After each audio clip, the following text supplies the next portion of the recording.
नमस्कार सभी विद्यार्थियों का हार्दिक स्वागत। आज का जो हमारा टॉपिक है उस टॉपिक का नाम है special items of statement of profit and loss account. Special items of statement of profit and loss account और स्पेशल आइटम हमारा है इनकम टैक्स। जब कंपनियों के अंतिम खाते तैयार करते हैं तो उसमें एक हम तैयार करते हैं statement of profit and loss account. उसके संबंध में कुछ स्पेशल विशिष्ट मदे होती हैं, आइटम्स होते हैं। उनका समायोजन किस प्रकार से किया जाता है और इनका लेखांकन किस प्रकार से करते हैं, इनके बारे में आज हम बातचीत करेंगे। और आज का जो हमारा टॉपिक है वो है इनकम टैक्स। इनकम टैक्स का समायोजन statement of profit and loss account में किस प्रकार से करते हैं, तो शुरू करते हैं। शुरू करने से पहले मैं सभी विद्यार्थियों से अनुरोध करता हूं कि वो वीडियो को लास्ट तक देखें और पूरा ध्यान से सुने, क्योंकि अगर आप पूरा ध्यान से नहीं सुनेंगे तो बहुत सी बातें हैं जो आप उनसे वंचित रह सकते हैं। तो शुरू करते हैं आज का topic, special items of statement of profit and loss account, और टॉपिक है इनकम टैक्स।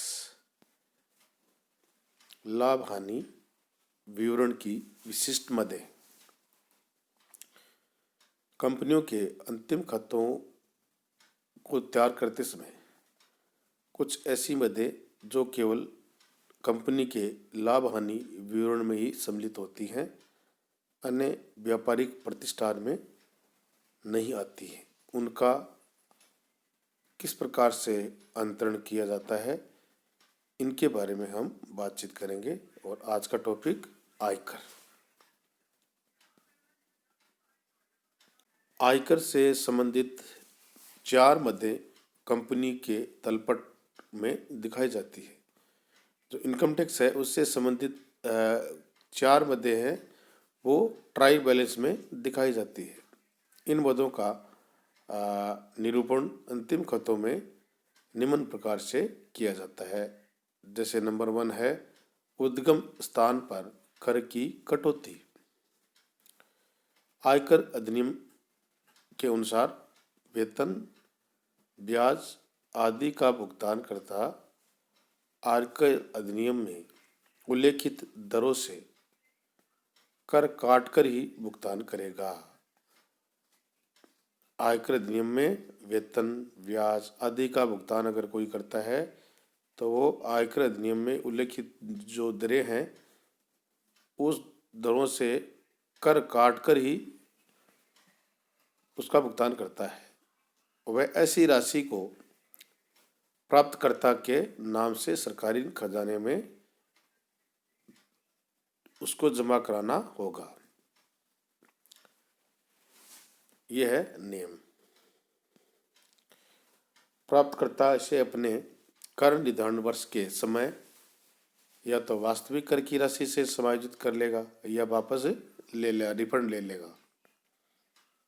यदि कंपनी ने जिस वर्ष सरकारी खजाने में जमा करा दी है तो उस खाते में कोई शेष नहीं होगा। यदि कंपनी ने जिस वर्ष राशि खजाने में जमा कराने के लिए काटी थी उसी वर्ष उसने खजाने में जमा करा दिया तो उस खाते में कोई शेष नहीं उपलब्ध नहीं होगा। अब उदाहरण देखिए, सी कंपनी ने 10 लाख के 10% ऋण पत्र निर्मित किए जिस पर अर्धवार्षिक ब्याज दर होता है देय होता है।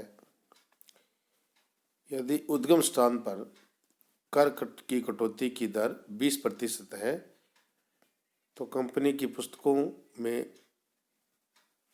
लेखा निम्न प्रकार से होगा। क्या एंट्री करेंगे? Debenture interest account DR to debenture holder, ये एंट्री है ड्यू होने की। Being debenture interest due for 6 month, due for 6 month, ये है डिवेंचर के इंटरेस्ट की राशि ड्यू होने की।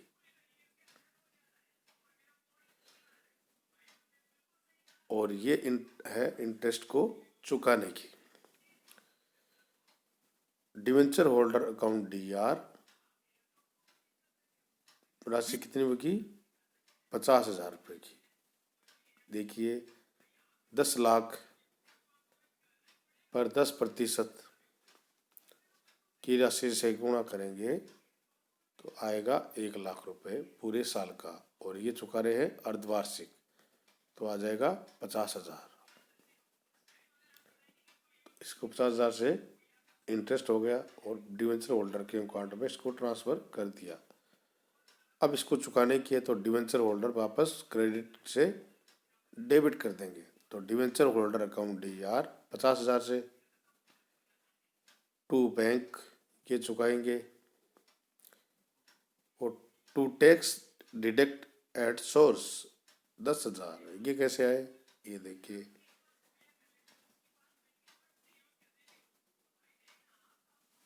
उद्गम स्थान पर कर की कटौती की दर कितनी है? 20%।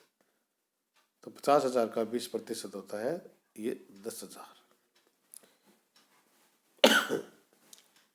Being interest paid and tax deduct at source, ये एंट्री हो गई 2 नंबर चुकाने की। अब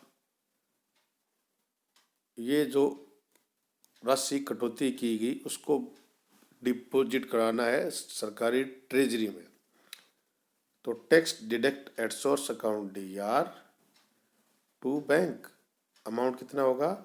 10,000 का। तो बीइंग टैक्स डिपॉजिट डिस्ट इन द गवर्नमेंट ट्रेजरी में इसको डिपॉजिट करवाने की एंट्री होगी tax deduct at source account DR to bank. तो इस प्रकार से हम उद्गम स्थान पर कर की कटौती करते हैं और उसको जितनी राशि होती है वो उनके अमाउंट में से काट के सरकारी ट्रेजरी में उसको जमा कराना होता है। ये हो गया 1 नंबर। जो उदाहरण अभी आपने देखा, उद्गम स्थान पर कर की कटौती का कोई शेष तलपट में नहीं होगा, क्योंकि जितना अमाउंट काटा था उतना अमाउंट उसने जमा करा दिया। क्योंकि यदि कंपनी ने कर काट तो लिया था किंतु इसे सरकारी खजाने में नहीं जमा कराया होता तो इसका क्रेडिट शेष होता, और इसे कंपनी का दायित्व मानते हुए चालू दायित्व शीर्षक के उप शीर्षक अन्य चालू दायित्व में इसको दिखाया जाता। किसको? Tax deduct at source. और इसी प्रकार यदि कंपनी का स्वयं ब्याज या लाभांश प्राप्त होता हो तो उसे कर काटने के पश्चात शेष राशि मिली हो तो इसकी प्रविष्टि इस प्रकार से करेंगे कि बैंक अकाउंट DR एक्चुअल कितना मिला, टैक्स डिडक्ट एट सोर्स जो जितनी राशि टैक्स की काट ली गई है, और टू इनकम टोटल इनकम आ जाएगी। Being income received after tax deduct at source. इस प्रकार उद्गम स्थान पर कर की कटौती का डेबिट शेष होगा, जिसे उसे अपने वास्तविक कर निर्धारण पर समायोजित करने या वापसी प्राप्त या रिफंड प्राप्त करने का अधिकार है। अतः इसे करंट असेट्स शीर्षक के अदर करंट असेट्स में दिखाया जाएगा। लेकिन एक आपको बात ध्यान में रखनी है कि यदि तलपट में उद्गम स्थान पर कर की कटौती कि दोनों शेष दिखाए गए हों, डेबिट और क्रेडिट, तो दोनों को चिट्ठे में अलग अलग दिखाया जाएगा, आपस में समायोजित नहीं किया जाएगा। क्रेडिट शेष जैसे इसे सरकारी खजाने में जमा कराए जाएंगे, समाप्त हो जाएगा, और डेबिट शेष वास्तविक कर निर्धारण में समायोजित हो जाएगा। दोनों को समायोजित नहीं करना है, अलग अलग दिखाएंगे। जिसको दायित्व है उसको दायित्व में दिखाएंगे, और जो संपत्ति है उसको संपत्ति में दिखाएंगे। कर का अग्रिम भुगतान, एडवांस पेमेंट ऑफ टैक्स।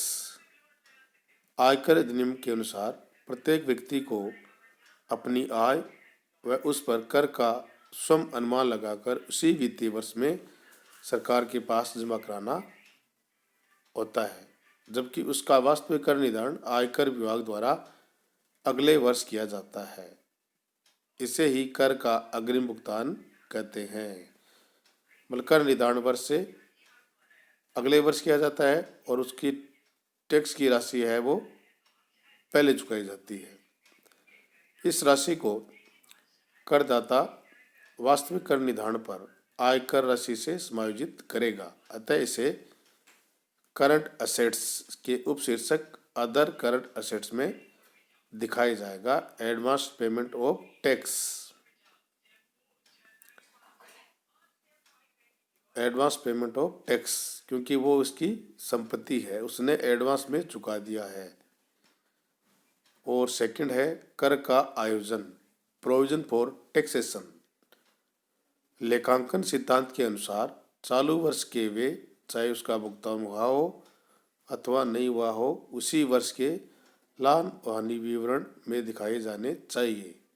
अतः करदाता को कर का अनुमान लगाकर इस राशि को लाभ हानि विवरण से वसूल करेगा, जिसके लिए प्रविष्टि क्या करेंगे, statement of profit and loss account DR to provision for taxation, statement profit and loss account DR to provision for taxation being provision made for taxation. कर प्रावधान की राशि को चिट्ठा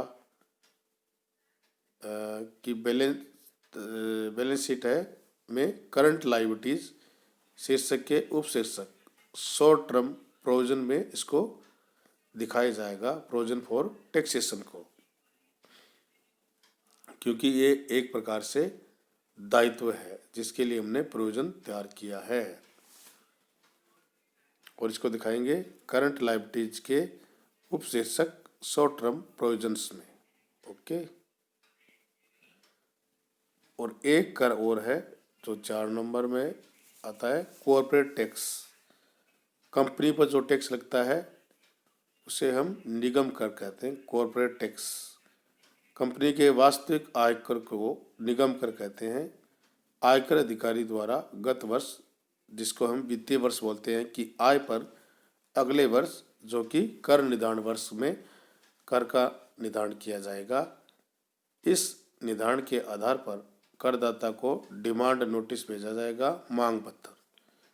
करदाता इसका भुगतान करते समय अग्रिम कर की राशि और उद्गम स्थान पर कर की कटौती डेबिट शेष से समायोजित कर शेष राशि का भुगतान करेगा। और इसकी प्रविष्टि क्या होगी, corporate tax account DR to bank to advance payment of tax to tax deduct at source.